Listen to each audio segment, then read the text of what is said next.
This is Talkin Jazz, presented by RC Willey and powered by Strong Auto Group. Hey, good evening. Welcome into Talkin Jazz tonight. I am delighted to have with me the radio voice of the Utah Jazz. David Locke is here. I haven't seen you since the All-Star break. I know you took some time, had a little fun. Good to see you back to work. Things are a little tough right now in Jazz land, but hey, we're all going to get through it. You and I traded some texts yesterday, and it was kind of a, where do we go with this? How do we deal with this? And there are a lot of very important issues to get to. I listened to your podcast today, some great stuff on there we're going to talk about. But let's start with the positives, because we're glass half full people, right? Well, the team is still on a pace to win like 53 games and has some pretty good players. That's the thing you got to remember. They still won, what, 4 of their last 7. Right. So that's positive. But let's start with Donovan, because he's had 2 terrific games, popped over 30 on both of those. Needs a little more help, but he's doing what he can. You know, he put on that great surge late in the Houston game, trying to will the team back when they were down by 15. Ideally, you don't do this when you're down 15 because it's really, frankly, it's too much. You don't come back and win that. But he's just got such a great array of scoring skills. He's improved so much in his 3rd year, which is actually the natural time. You see the tight handle there. He's scoring on multiple levels. Here's this collection of all of him getting to the basket, but he's improved his off-the-bounce three-point shot. He's improved his mid-range game as well. And so he is just a bona fide, legitimate, big-time scorer in the NBA, and we're seeing that each and every night. Let me show you some of those numbers over the last couple of games. Certainly the points right up there, 38 and 31. Field goal percentage has been great. 66% against the Suns, not so good against the Rockets. So, yes, he is definitely, shall we say, proven his worth. Now, that's the positives.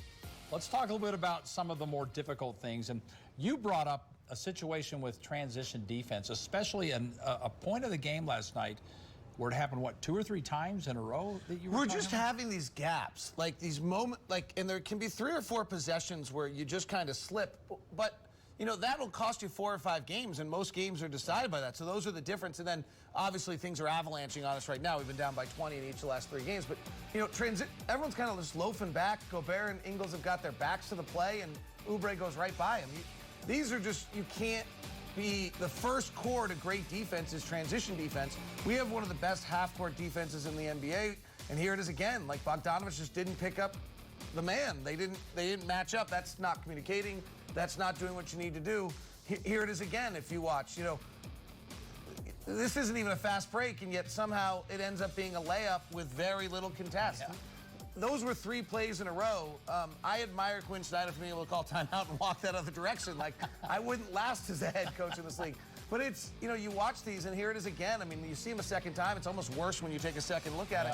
And I'm sure they looked at these in film, but these are the sequence of plays that you have to get rid of. And really, you got to play to your strength. What we do well is we are one of the best half-court defenses in the league. And so we've got to get people in the half-court and let Rudy have his impact. Boy, Rubio had a night. I'll tell you what. It's nice to see because we all like Ricky. We'd prefer if he didn't do it against us. No question. Yeah, exactly. All right, so one of the things I wanted to ask you is what has changed? And I listened to your podcast today, and it's summed up one big issue. And let's start with the graphic, because this kind of supports what you were talking. So take us through this. The hypothesis here is that Houston game where Harden and Westbrook and Capella didn't play, and they went small and still beat us, somehow gave the league a way to play against the Jazz. I don't know if this is true. It's just a hypothesis, and the numbers could allow me to at least pass a college essay with this. And that is, so for this, right before the Houston, we were 10th in the league, 108.8 defensive rating. Then if you kind of even back it up, like, okay, well, what about since the Clarkson trade? We're actually even better. Before that, at 107.5, those weren't playing great teams. After Houston played small without a center, and just drove on us all night long, other teams have done this to us, and now our defensive rating since that game is a 116, and that's points allowed per 100 possessions, equalizing for pace, and we're 25th in the league. So there's been a major defensive slippage now in what's almost a month of basketball, obviously with an all-star break in the middle, and I think that's the number that's most concerning. And what your theory behind all this was, and not really a theory, it's happening, is that Gobert is being drawn away from the post. Right, so on that one is actually Joe Ingles is supposed to slide in and help on the other side if they're going to switch it. You know, this is with a center on the floor with Ayton here on these alley-oops, and these are just some miscommunications here defensively. So it's a big, this is where actually this would probably make me fail my English paper because Gobert's on the floor against a center, and these are just defensive breakdowns. Bogdanovich has got to step down and help on that, and we've got to maintain, you know, control the ball better. So there's just a collection of defensive plays, and it's where, you know, I gave a hypothesis, and I think it has some value, but if you watch these plays right here, you also are seeing, you know what, we just need to tighten up defensively and play with more urgency on the defensive end. But I do see what you're talking about. When you get him away from the basket, that takes away an element of what you presumably is your strength. And teams are going to, you know, Mike D'Antoni made an incredible comment the other night. These coaches are brilliant. They make these subtle comments. If you catch them, like, oh, Mike D'Antoni made a comment before they played us. If Rudy Gobert's at the rim, we're doing something wrong. Okay, and it makes some sense that if Rudy Gobert's at the rim, the Jazz are in a good position. So every team is now trying to figure out what can we do to get Rudy away from the rim. A lot of teams going to that small ball. All right, time for this week's edition of Jazz Bites presented by Kimball Roofing, the last roof you'll ever need. Here's Coach Snyder on this little bit of funk the Jazz are in, and more importantly, how they learn from those mistakes. Jazz Bites, presented by Kimball Roofing and Repairs. Well, I mean, these teams go through, you know, tough stretches, and you say that, and that doesn't make it, you know, you don't accept that in any way. But it's, you know, to me, again, it's when things do happen, and you have games like this, it's more about what you do with it. Because what's happened from a results standpoint, we have to own it. You know, we have to internalize it more than anything, and there has to be a different level of commitment to the defensive end. It's just got to become more important. And you're not going to be perfect, but you know, you can try to control the things that you're actually capable of controlling, and that's a collective effort. Yeah, and I love our coaching staff, man. They break it down in every detail, and that's why it hurts a little bit, because it's like, you know, at some point, you know, they can give us every answer to the exam, but we got to go out there and do our own part, you know. And you know, like I said, you know, we've had great game plans the past 3 games. We just haven't really executed the way we needed to. I thought it was interesting that he kind of backed up the coaching staff right there. I don't think he was even necessarily asked about that. Usually that's what players do when a coach is on the hot seat, which is not the case here. Well, what were your thoughts when you hear Well, I mean, that? I go to shoot around every game, almost every game. Yeah.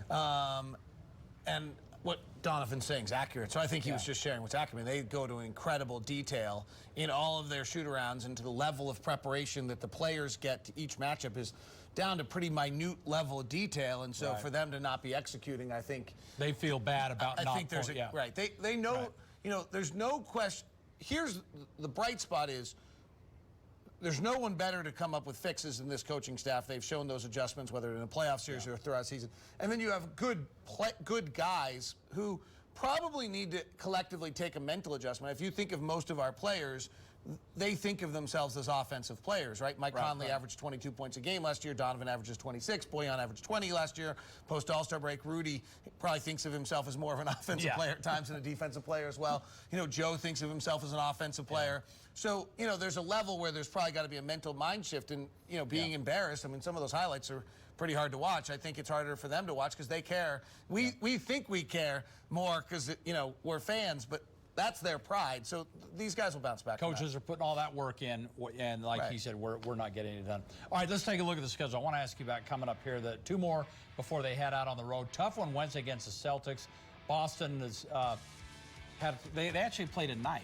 So I guess that's a little bit of a break because they're at Portland. So there's not a worse opponent for us to be playing in our state right now than the Boston Celtics. They play 5 out.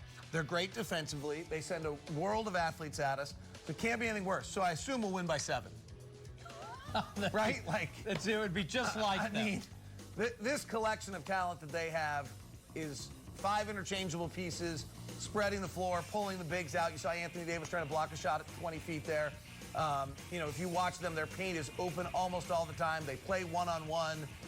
Jason Tatum's going to another level right now, coming off the All-Star game, similarly Donovan is. But there it is. Like, that's Anthony Davis guarding Jason Tatum. Is that Rudy Gobert trying to guard Jason Tatum tomorrow night? This is probably the single worst matchup of any team. So, you know, as I you're said, right. we'll win. Yeah. And then the irony is, if you looked back at the rest of that schedule, if we actually somehow pull off a surprising win against Boston late tomorrow night, the rest of the schedule lines up, and I can come back and do the show, talk about how great we are, having won 5 of the last 6, right? Exactly. So it's just been a roller coaster year and somewhat by the schedule. Wizards come in Friday. Great player, average team. Yeah, I mean, Bradley Beal's dropped 50 in back-to-back games. Last person to do it. That. Kobe Bryant. They've lost both those games, however. That's frustrating. All right, so there you go. There's the schedule, and you're right. Let's see if they do rip off a few, and then you can come back and we'll have confetti and we'll celebrate. There is a Twitter page, and you're aware of this, called Jazz Doing Good, which is all about the Jazz doing good. And today they filled up some of that with some very special visits to some local kids. Adam Mikulich was there to tag along, and he joins us now. Adam, how was that? Oh, I had a great time today. And I tell you, Dave, if you really want to see how far and wide the Jazz like to extend their services to the good people of Utah, try following the Junior Jazz to the likes of Price, Duchesne, or even Pocatello, Idaho. But closer to home, one of their most impactful events year in and year out is an annual visit to Primary Children's Hospital up at the University of Utah. So here we are amid this dismal 3-game losing skid you guys were talking about, and Jazz players and personnel visited Primary to spread just not a little, but a lot of cheer, and I honestly think it kind of helped cheer the players up a bit at the same time, too. Professional athletes have this unique and amazing vessel that enables them to do things like this. It almost had the feel of a family get-together while I was there, and it's unanimous amongst the guys. The ability to make a difference, there's just nothing better. Being able to be in a position that I am to give back, you know, interact with the kids, you know, show like support that they show us, you know, being able to come in, interact, you know, get them out of their comfort zone, getting out of our comfort zone as well. What do you think about the organization and the way they reach out? You've also done a Junior Jazz road trip. You know how far they go to try and keep people happy. Definitely. I mean, just the support all around Utah, you know, traveling, you know, try to get the guys interacting with fans that are not able to come to games that often, so it's a great thing. After tough stretch, after couple losses, to be here and to see what the real life it is, and to see all those kids that they are fighting with a way better and more important fight that we are fighting over there on the court. Like I said, just to be here and made their day, it's huge for all of us. You don't regret ever getting these opportunities, because you can really see, you know, the changes that can be made by just spending time with individuals for an hour or so, just a day out of a month. And but not only for the kids and families, it does a lot for us as athletes to be able to experience this and take it home to our families and teach them about, you know, being around our community. Going back to my time in Idaho even, I just love the Utah Jazz for lots of reasons. Among them is because they're so genuinely interested in making an impact here in the state of Utah, neighboring states. They really do want fans from all over to feel like they're a part of the family and they can actually reach out and touch things. Visit utahjazz.com to keep an eye out for upcoming events. Also, as Dave pointed out on Twitter, @JazzDoingGood, where you can actually see more images from today's visit on the Hill. Back to you guys. And Adam, I know you love that because you too are on a losing streak with the Jazz. I believe it's 2 straight. Yeah, it's not been fun. So it was good to see you get out there and enjoy that. Thank you, Adam. Thank you. Yeah, Adam and David have this little thing, you know, they keep their own record of the games that they cover, whether the Jazz win or lose. But that's so nice to see. So Adam needs to be removed. So, well, they're pretty close. Actually, I think Adam was in the plus column for quite a while. We should have you break this down. They're, you know, efficiency, effective, defensive efficiency. Hey, I'm effective searching for reporting. everything right now. Yeah, that's right. But it's so great to see it. And this isn't just bit players. I mean, everyone's out there. All Sure. the I big mean, I dogs. think that, you know, to the theme of the whole show, the connection between the players and our fan base and our community is so intense that wins are better and losses are worse in this city than I think That's a than some great other point. places. And I think you see the sincerity of those guys in that setting of their community involvement. You also, if you watch them, and I get to see them all the time, the amount of time they take a few extra minutes here and a few extra minutes there, whether it's before a game or on their way into the floor, they all do it. They all do it a lot. The sincerity to it is real. It's funny you say wins are better and losses are worse. Rick Majerus used to always say that the pain of losing is way greater than the joy of winning.